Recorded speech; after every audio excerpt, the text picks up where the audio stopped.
দিন যত অতিবাহিত হচ্ছে, মিরসরাই উপকূলের ইলিশের ঘাট এলাকাগুলো পর্যটনের নতুন সম্ভাবনা দেখা দিচ্ছে।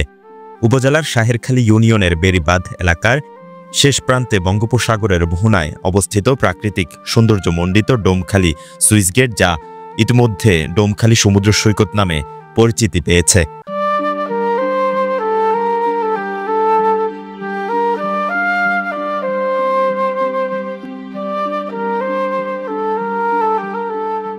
ডোমখালী সমুদ্র সৈকত নিয়ে স্বপ্ন দেখছেন ভ্রমণ পিপাসুরা।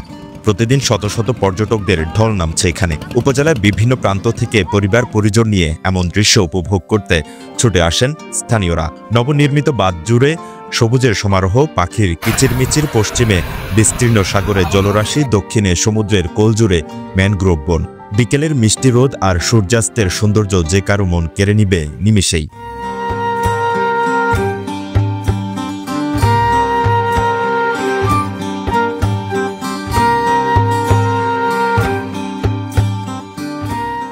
নতুন জেগে ওঠা বালুচরে নৈসর্গিক সৌন্দর্যমণ্ডিত এই ডোমখালী সমুদ্র সৈকত। মূলত ডোমখালী খালের মোহনায় বঙ্গোপসাগরে জেগে ওঠা নতুন বালুচরের ডোমখালী সমুদ্র সৈকতের সৃষ্টি। জাতীয় অর্থনৈতিক অঞ্চলকে ঘিরে মিরসরাইয়ের উপকূল জুড়ে তৈরি করা বাঁধ মেরিন ড্রাইভ সড়ক এই স্থানটিকে পূর্ণতা দিয়েছে। এখান থেকে জেলেরা মাছ ধরতে গভীর সমুদ্রে পাড়ি দেয়।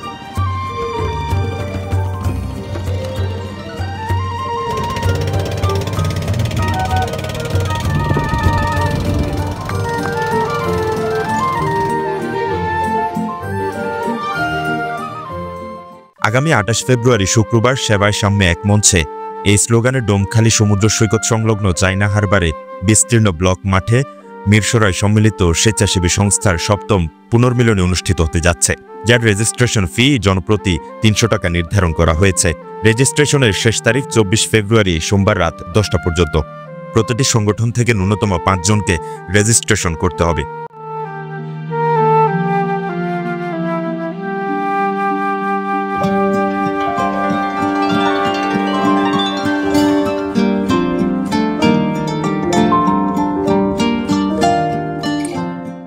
মিরসরাইয়ের বড়তাকিয়া বাজার থেকে জাতীয় বিশেষ অর্থনৈতিক অঞ্চলের সড়ক ধরেই সহজে যাওয়া যায় ডোমখালী সমুদ্র সৈকতে।